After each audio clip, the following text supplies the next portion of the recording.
Are you scared of snakes? Most people are. Naturally, you have a thing about it, because they're poisonous, right? Well, I did a video a while back. I actually did a series, and I put a couple of chunks of Conan the Barbarian and stuff, and it got marked. But also, I felt like, man, maybe out of 10 good points I made in it, really, that 5 of them were in that. And after I edited it all out, they flagged it again and stuff, and I just let it go and put it on the list. And this is not that video, by the way, but I'm just going to go off on this because I saw this and got a side deal coming, and then somebody spit out the phrase, like two snakes coming together over a black sun. And of course that triggers me on Conan the Barbarian and blah blah blah. That was during a key time for me, kind of growing up too. So, it was in the teens and stuff, and the Conan movies were right in that period, and that area that was kind of weirdly coming out of the '70s and through a hippies thing and disco and turning into so it was a different time, and Van Halen and all kinds of things like that, guys. But are you scared of snakes? So I've handled snakes before. I had an old friend of mine that used to play guitar that actually used to raise a whole bunch of them, and he was an importer living there in my hometown that was get actually some rare forms of snakes, and he was one of the only people that could get them. And there are places like Canada and all these places, Brazil, and some places that you couldn't import a lot of these guys, but he had special license and he could import them, and then he could export it to them. And I'm talking zoos and things too, where a zoo couldn't get this thing. They try to get a permit. So how's the way around it? Well, they could just buy the snake from this guy, and he would breed snakes and stuff and everything. And he had amelanistic, was kind of like it's heterozygous for albino, and he would breed these together and make albinos and have certain forms of them and things like that that are well known. A few of them are names, have his initials on them and stuff like that. Got bit a couple of times. In fact, got bit by a copperhead, and it just hooked his finger real bad and things. And it was just a small one. He's 6-8 inches. So things can get bad out of it. So snakes are poisonous. But we talk about snake worship sometimes and things, and it's not really is respecting something worshiping it.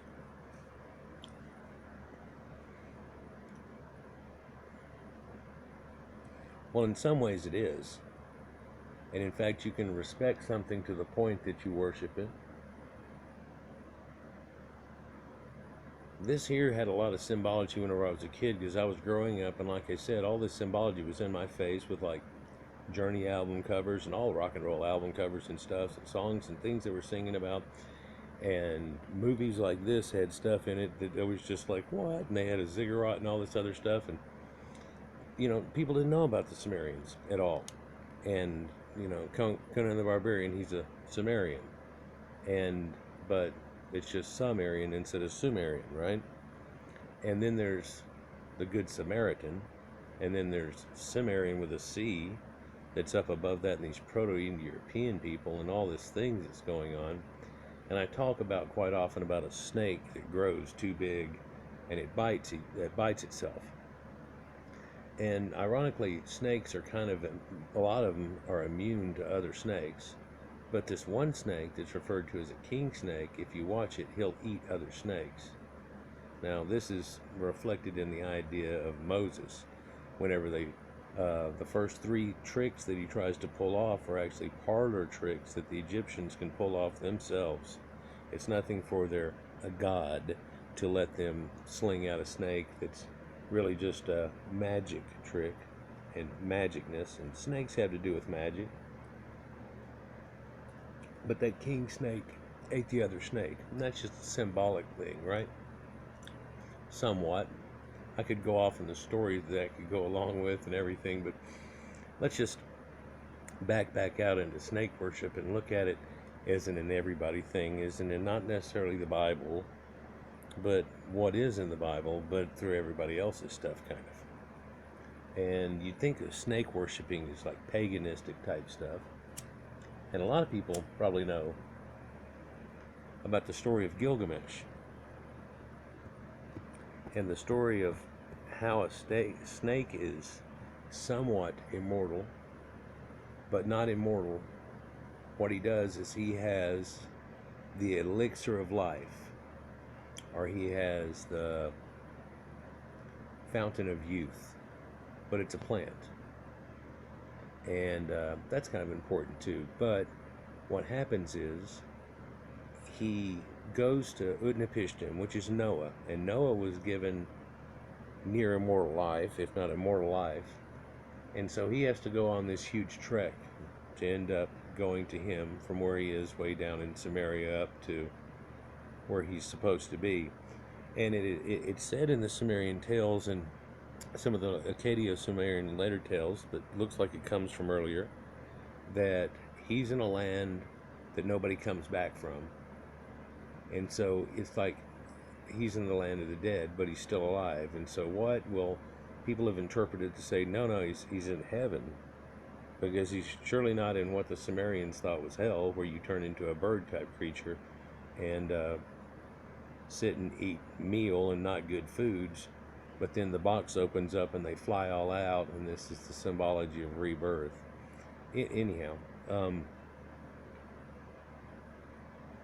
the snake eats. So he goes to Utnapishtim, and Utnapishtim tells him, I can't give you immortality. And he goes, so what the hell? I'm going to die one day. What do I do? And everything. He goes, there is this plant you can get, and it'll bring you back to your youth and stuff. So he goes through the trial and ordeal, kind of like a Hercules thing, Samson, if you will, and so on. And he gets this plant, and whenever he's got it and going back after all the troubles, he like apparently takes a bath or doing whatever and takes a sleep near some water that's the part of the riverlets that lead back home. And when he goes to sleep, he wakes up. When he wakes up, he can tell that somebody got into his bag of stuff and it's gone. And he sees a snake wriggling off into the distance, and it's shedding its skin, and it looks brand new. Now, this is supposed to account to the idea that you can see a snake and he looks real old and gray, and then he sheds his skin off and he looks brand new and gets a little bigger, right? And we don't do that necessarily, but whenever we get sunburned, we do the same thing, right? And so, or Caucasians do it and everything, and the Sumerians. And so they would recant it to something along that line, right? And so it's some magical creature. Well, why else does it have a magical connotation to it? Is it, this or that or whatever? Well, of other reasons too. They understood that they thought that it was of the most evolved of creatures, and it had been here the longest. And if you look nowadays and what we believe in dinosaurs and crap and everything, right? That you'd say, well, this is kind of the dinosaur scales and things of a dinosaur that's lasted forever, right? And this is not isolated in any way. But do you think the little tale that they put in there in the Sumerians is something that's freaked out, or you can't understand it or whatever? Or I guess you could probably understand how they would see that a snake has some magical properties. I mean, some of them are venomous, right? And that'll kill you out of nowhere. And then you can take that venom and you can squish it out of them, and then you can take that venom and dip your arrow in it and shoot something, and it'll hang around for a minute and it'll fall. And you just don't eat that spot. And you should be just fine, right? In closer times than now, there's all these things about snakes. I mean, so you can probably agree with that. What do you think about snake charmers? And guys that, it's really the moving back and forth of the pipe, where he moves it back and forth like this, and it draws its attention, and the heat sensors, and he checks it out. And cobras are really not that tough, and they're really defending themselves. Like when you get one of those frilled lizards and you have to spook it and it tries to hiss at you and defend itself, right? And if you give him the chance, he'll run off. But if he thinks you can catch him, he'll sit and defend himself as opposed. And so these lizards and snakes, they'll go down fighting, and blah blah blah and all this stuff with them, but they around for forever. And if you look at the scales that you can kind of see on this symbology from Conan the Barbarian, you can see that maybe people that had scaled armor would think that not only by putting the scales of little metal on them and overlapping them so they couldn't get penetrated too good, but it also gave them this 9 lives, like you hear about a cat, because arrows would bounce off of it and let it hit, unless it hit just right. And if I put chainmail on below this, that's non-penetrable pretty much, now it's really on.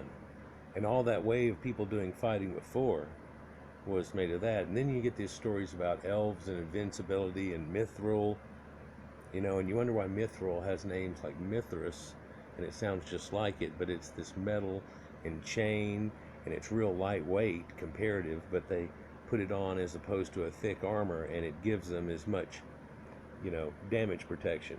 Whenever you see that in Lord of the Rings and that giant hill giant comes in and wham, hits him with a spike, and it was supposed to kill him, but the shirt saves him, there's no way. That'd crush all of his shit.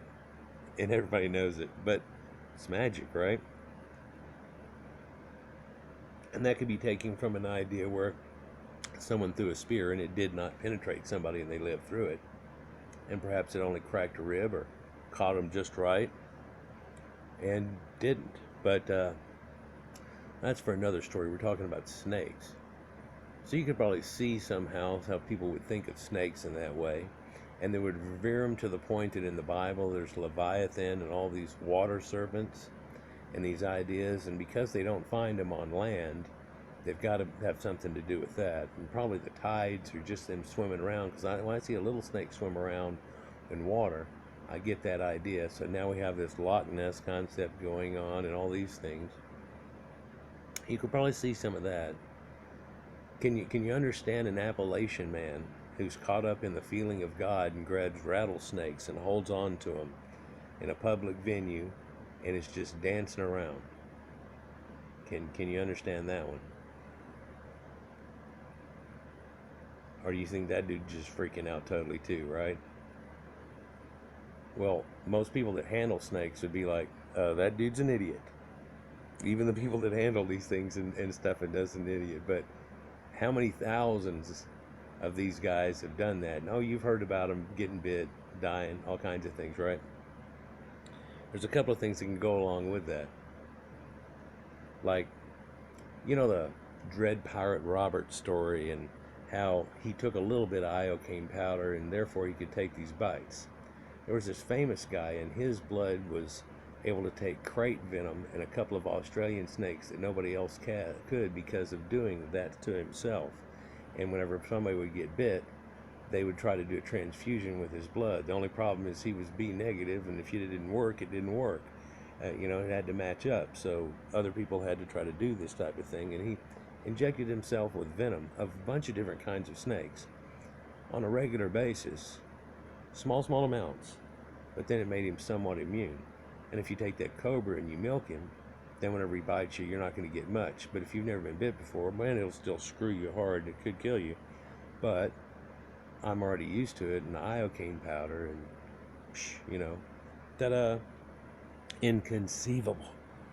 Well, so you have that idea with the guys, if they're even doing it, of the Appalachians. Let me tell you what they think they're doing. They're dancing a jig from thousands and thousands and thousands of years ago. A jig that just naturally comes out of your body. Like that guy in the old movie Clancy's Gold, and he just starts dancing and doing the jig, in so many movies. People know what I'm talking about. You've experienced it yourself probably in some way, shape, or form. If you don't remember it, it was when you were a kid. It happened quite often. But he's doing that in an exaltation. And what he's literally doing, in a way, is proving that he has the power of God from Adam and Eve from the start by himself being the tree of good and evil, knowledge, having it under control, and holding on to it just like that serpent that's in the tree. There's a symbology that goes along with that. Now, most people believe that that serpent is the devil, and therefore if you're holding snakes and playing with that, now that's devil worship, all right? St. Patrick kicked all the snakes out of Ireland and all this stuff that goes on. Well, that's just a belief system that if you go along and look at all the beliefs that go along with it, it's actually pagan, but it's pretty right on about a lot of other, religions that people are getting into right now. And they don't like that. So they tried to scuff it out, but it's still there. In fact, in your Bible, it's the same concept and the same killing of snakes and doing this thing. So now maybe you can understand that a little bit better. That's what he's doing, is he's showing, I'm the prop up that gave the whole thing in the first place. I've become the tree.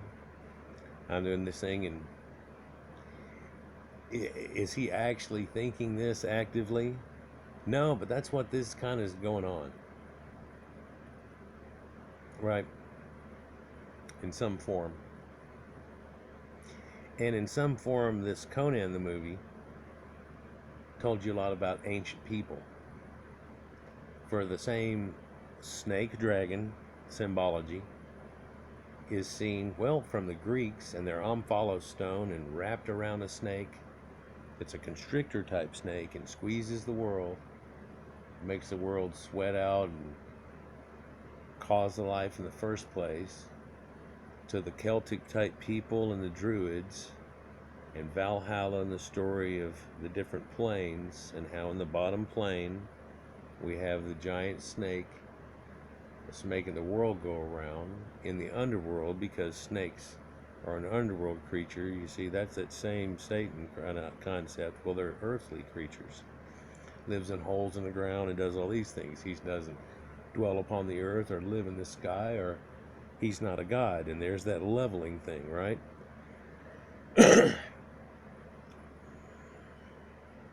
So they were masters of the earth long before we were ever on this planet. Dinosaurs, dragons. And you can see the ancient Proto-Europeans definitely had assistance in the Oriental people, and they're already probably presumed love and knowing of and fear of snakes and everything that went along with it. And whenever they got with them about this, it's easily where a lot of this symbology and things come from, because this not only is a black hole sun that I've done a video about recently, but it's also a rising sun in the land of the rising sun, where two snakes come together. And so sometimes a story is a little bit different than what it's portrayed in movies.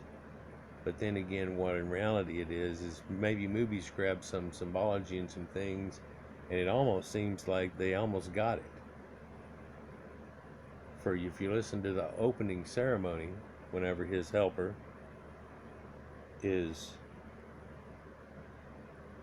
doing the intro himself, he'll tell you long before the sons of Arius and the time and all these things are happening and so on, and he sets the scene for things that had happened long, long ago, and it's kind of like that. And what happened then and again later was kind of like that for people that had snake beliefs. And Caucasians got in these fights back and forth quite a bit, but it's looked at as in the last ice age they were much more close together, And there was always contact. This whole Spice Road bullshit and everything, that's been blown out of the way. Hopefully y'all have seen enough of my videos for that. So in reality, most civilizations had this worship in some way, shape, or form, and the god of the underworld and so on. And yeah, it's in Egypt too, and it's in the whole daily aspect of a falcon or a hawk and a snake. And you can see this falcon and this snake symbology, or eagle and the snake, going all over, and you don't think it's all over. It's even in the New World, and was brought over into the New World. That's what Mexico is founded on, is a eagle catching a snake, right? Killing off the serpent, right?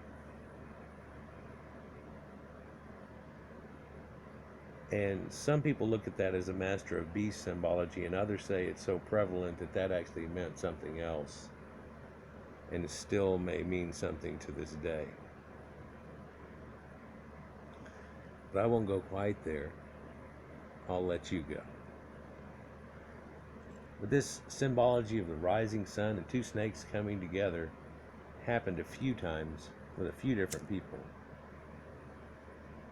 For India has a definite belief in worship in snakes, or reverence of snakes, has this same snake coming over the top like the flames of that symbol right there around their god.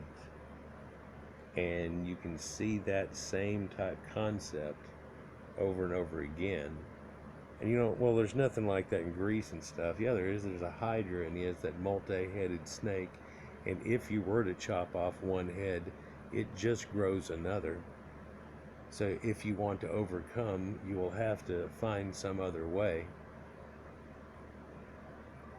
Yeah. So sometimes just simple symbology like this can mean or relate to so many things that add to so many things, answer some questions, leave some others wide open, and hopefully I've cleared up a few for you. But snake symbology seems to go back before we were even Homo sapiens, so back to the primordial creature. If we were to believe that we were a shrew type thing at one time that turned all into what we are eventually, shrews don't like snakes at all. But this snake symbology, there's weird snakes and different snakes about. You know, there's snakes that eat other snakes. There are snakes that rely on poison, rely on constriction. There are snakes too that what they will do is they eat eggs. And it's kind of neat. They'll eat an egg and swallow it into its body, and you can actually see it after they swallow it going down their thing, and it'll get to here and it stops, and you'll see them convulse, go like this a little bit, and all of a sudden it'll bust, and they'll eat that egg. And there are civilizations, shall we say, that had a firm belief that this was this cosmic serpent that was swallowing the sun, just like Apep the snake would do in Egypt. And that's their belief in the same symbology. And you know, well, that's so far apart. And it's like, yeah, I know it's so far apart, and yet you see that same damn thing. Whenever I tell you a lot of this comes from a before time, it got passed around by these same people. So you can imagine if you played telephone game with 7 or 8 different people, and then you were to eventually go and wait about 20 generations and then go back and see what somebody had said to them 20 generations ago, it would be radically different. What they thought about it would be radically different. But you can also imagine if these people, whenever they did this, were to somehow try to blend theirs with the other people's somewhat, then you would only be getting something that would be a variation on a theme. And while you would recognize the song, it would be different. Like when you go in an elevator and you hear a Van Halen song, but you're like, what the hell is this? And you'll sit there for a second, and all of a sudden it'll hit that one point, and you go, oh yeah, Panama. Wow, they're doing that in Muzak now and stuff. Or you hear something that's been done with a symphony, Metallica, and this symphony starts off, and you're like, what? This is, oh yeah, I know that it's Sandman. But so variations on a theme though, and it's recognizable. All you have to do is start looking at it, and then what's weird is you look at it more and more in symbology and two brothers and all these things and Enki and Enlil and concepts, and they have it all going on, and it shows you that, man, there are connections between all these type of people, and they all seem to have this snake thing going on and this concept about it. And there's one out of all of these that doesn't seem to have that quite the same thing going on about it, right?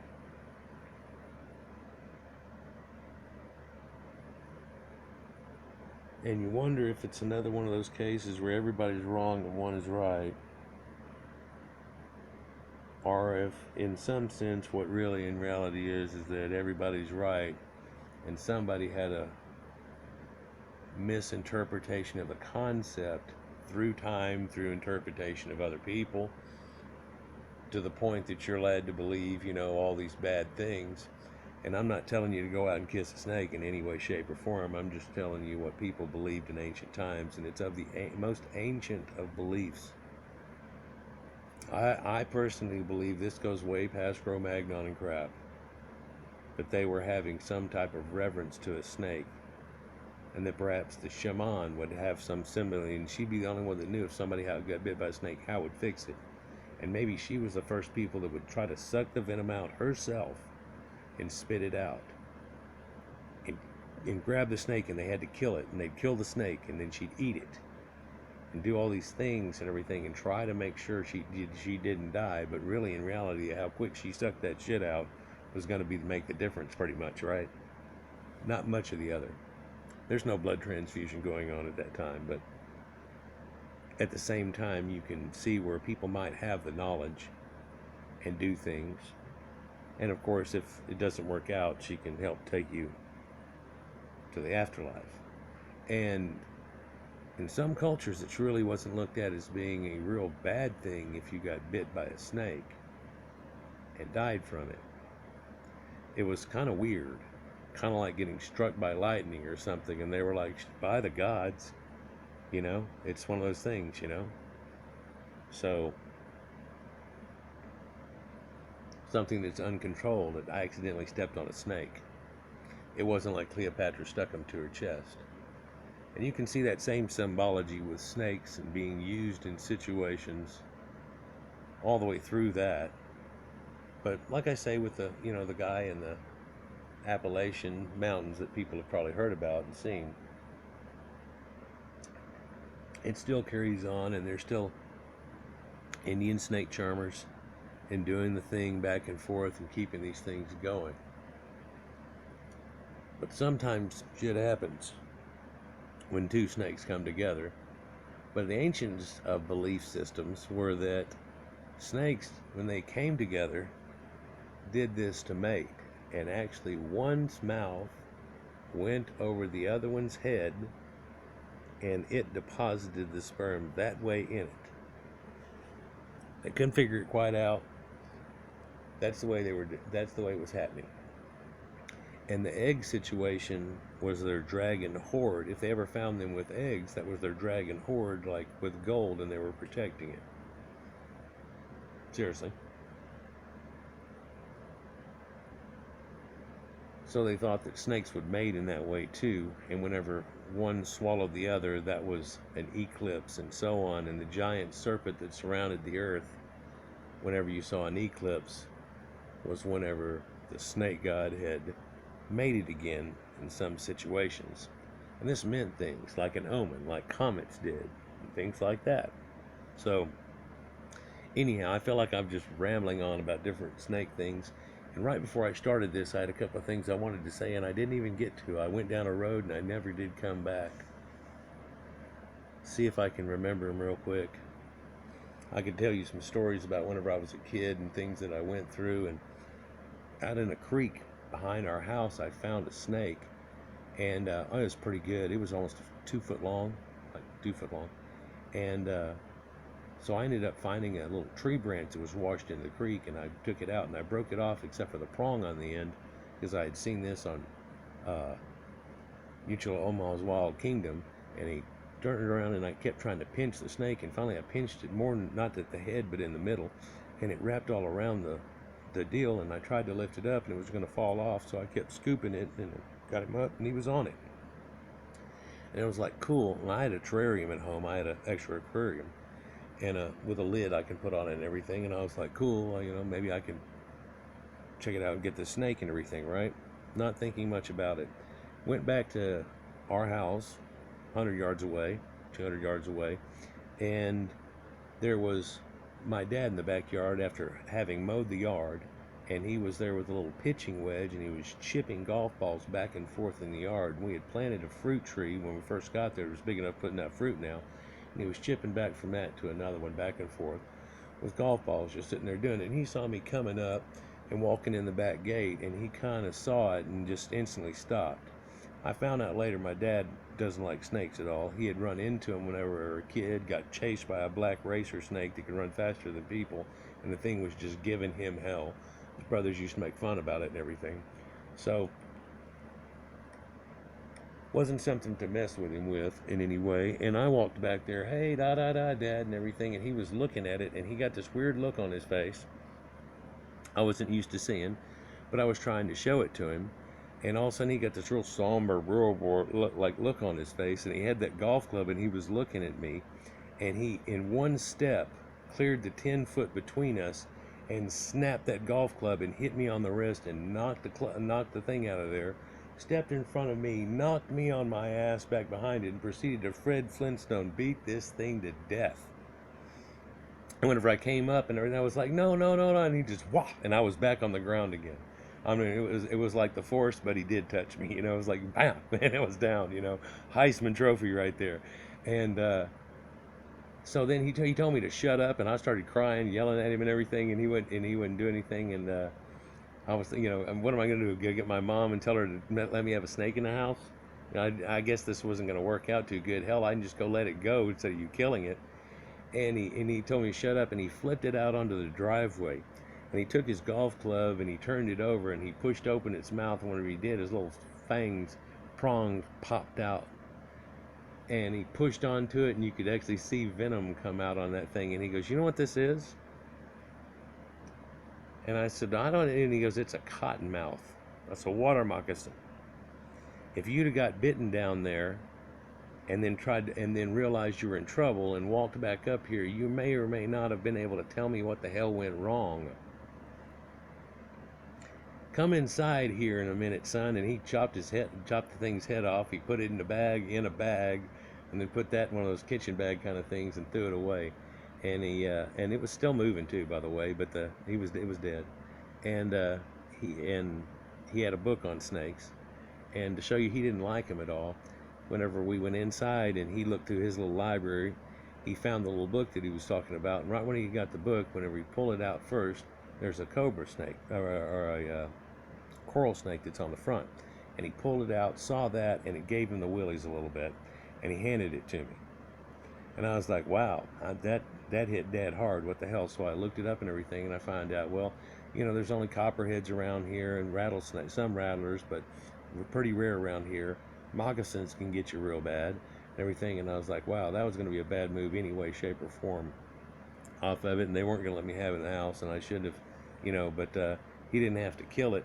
But there was no way to really get it in. And that thing had already crawled up, and it was right there. It could have just gone pop and hit me in the hand. All the way halfway here, it could have just gone pop and hit me in the hand. And I would have gone, and thrown it off of it, and then ran home, oh, Dad, and then what, oh, it's a snake and everything, and let's run to the hospital. And by the time we got there, I would have been, trying to get some type of severe help here, depending on what happened. And so anyhow, just one of the examples I had of snakes and stuff that I could tell you a lot about, but that was preemptive to this time that was here. So, maybe things happen in a certain series for a certain reason, or a lot of times to me it seemed to have almost worked out in a see kind of situation. And then later you'd end up seeing symbology like this, and maybe you'd kind of get the idea on why people had all this respect for these things and all this stuff. And then later somebody tell you some simple little thing, and you'd be like, wow, I kind of, okay, I kind of get it, you know, I kind of get it. You can use that, you know, think about it. People use bulls, right? And you can understand that somewhat in the time of Taurus, and they all know about it if you know about that now. But other than that, you can think, well, the bull's the sire and everything else, and you don't want to mess with a bull. You know, they're pretty tough, and it's like, yeah, but a bull get bit by a snake and everything, and if you want to play that rock, scissors, paper, stone, it could be a bad thing for the bull here if we tried to, you know, that situation. In fact, that could go so many different ways. Dinosaurs used to eat things the size of bulls, so it's a symbology that can be taken and grows real large. In fact, it grows real large, and different people get enough difference in their beliefs about it that once they came back together, they started fighting over, really, if you'll look back at it, was somewhat trivial to the really big scope of everything. But when you were living in a giant big world that you didn't know how big it was, and everybody at the distance of you had weird creatures and all these things you hear about, it kind of strikes home a little more, and you can understand it probably a little more in this time of what really in our reality was this time of Dungeons and Dragons and leading back into the last ice age and so on. So hopefully that bounced off of it enough, and while I was talking about that, I thought I would come up with those two things that I never mentioned, and I never did. So I'll have to throw it into another one, for I really planned on doing that Conan one. And whenever it cut my pieces out of it, I was like, man, you can't even put 10 seconds of video together anymore. Even when you're doing a critique or just something like this, which really nobody's watching the movie with me talking through it like this. It's not like the director's cut in any way, shape, or form. Anyhow, guys, like, share, and subscribe, and enjoy. And we'll get on to another concept and carry it on. Peace.